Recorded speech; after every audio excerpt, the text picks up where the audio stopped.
कल्याण डोंबिवली महानगरपालिकेच्या माजी महापौर वैजयंती गुजर घोलप तसेच शिवसेनेचे ज्येष्ठ नेते व गटनेते रवी पाटील यांना स्वाईन फ्लूची लागण झाली।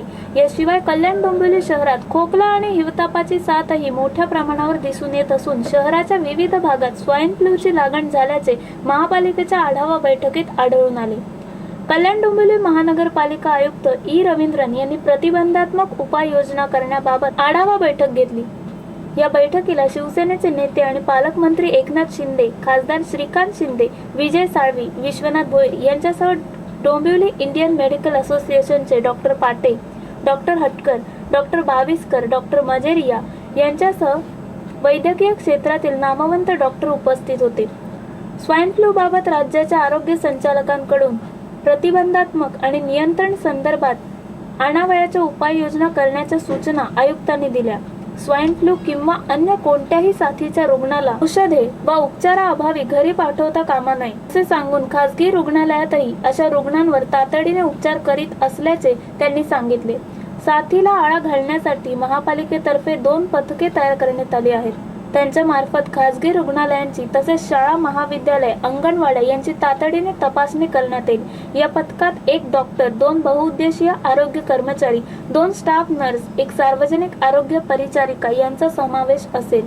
पालकमंत्री एकनाथ शिंदे यांनी कल्याण डोंबिवली शहरातील नागरी आरोग्याच्या प्रश्नाकडे प्रशासनाने लक्ष वेधून शहरातील सर्व भागातील कचरा रोज गोळा होतो की नाही हे पाहणे, पाण्याची डबकी तसेच घरातील साठवलेल्या पाण्याची तपासणी करणे, कचरा कुंड्या, मोकळी मैदानी येथे जंतुनाशक फवारणी करावी या संदर्भात आणि सर्वात महत्त्वाचे म्हणजे ताप, घसादुखी, खोकला, सर्दी अशा किरकोळ दुखण्यांकडे दुर्लक्ष करू नये। नागरिकांकडून आलेल्या आरोग्य विषयक तक्रारींची तातडीने दखल घेऊन त्याचे अहवाल संबंधित विभागातील वरिष्ठांना तातडीने त्याच दिवशी दिले जावेत अशा सूचनाही त्यांनी केल्या। Bureau report, India TV news. पैकी सस्पेक्ट 1015 लोकांना स्वाईन फ्लू झाल्याचं सस्पेक्ट झाले। नंतर त्यापैकी टोटल स्वॅब्स 845 लोकांचे घेतले गेले आणि 845 जे स्वॅब्स घेतले होते त्यापैकी 554 लोकांना पॉझिटिव्ह असल्याचे आढळून आले आणि होस्ट वॉर्डात असलेले 28 पेशंट्स आहेत आणि जे काही ॲडमिट केले नाही, पॉझिटिव्ह होते पण ॲडमिट केले नाही असे 105 पेशंट्स होते, म्हणजे त्यांना टेमिफ्लू देऊन पाठवून दिले गेलं। फार मोठी चौपाटी आहे, संध्याकाळी लोक खूप फिरत असतात तिकडे, तर त्या ठिकाणी वृक्षारोपण केलेलं आहे। वृक्षारोपण केले आणि त्या ठिकाणी काही लॉन वगैरे करून लँडस्केपिंग करून व्यवस्थित जरा बेंच वगैरे टाकून लोकांना संध्याकाळचं बसायसाठी काय करता येईल, काही आणखी झाडं लावता येतील का या संदर्भात कमिशनर साहेबांनी सांगितलेलं आहे। काय काळजी घेता येईल या दृष्टीने देखील आपला प्रयत्न असेल। जनजागृती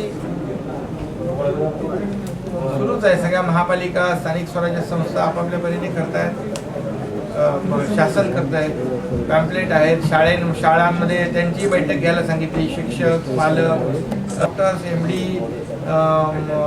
डॉक्टर आहेत त्यांची मदत घेऊन त्यांचे हॉस्पिटल बरोबर टाईप केले कल्याण डोंबिवलीनी, तसं ठाण्यातल्या लोकांनी ह्याच्यात केलं आहे, ज्युपिटरमध्ये, भिवंडीतल्या लोकांनी तिथल्या एका हॉस्पिटलचं बरोबर केलेलं आहे, जे मोठं हॉस्पिटल आहे।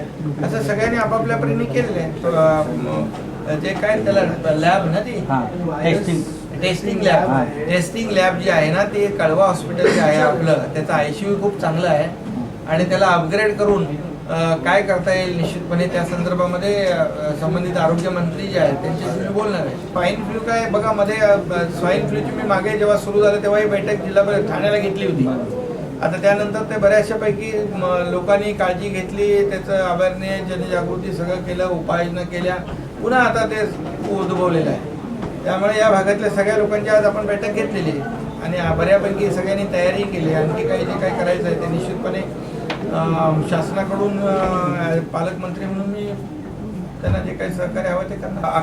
1,12,448 तपासले, 418, 1015 सस्पेक्टेड आहेत आणि 845चा स्वाब घेतलाय, 554 पॉझिटिव्ह आहेत, 33 देत आहेत आणि बाकी आता त्यांचं ट्रीटमेंट चालू आहे।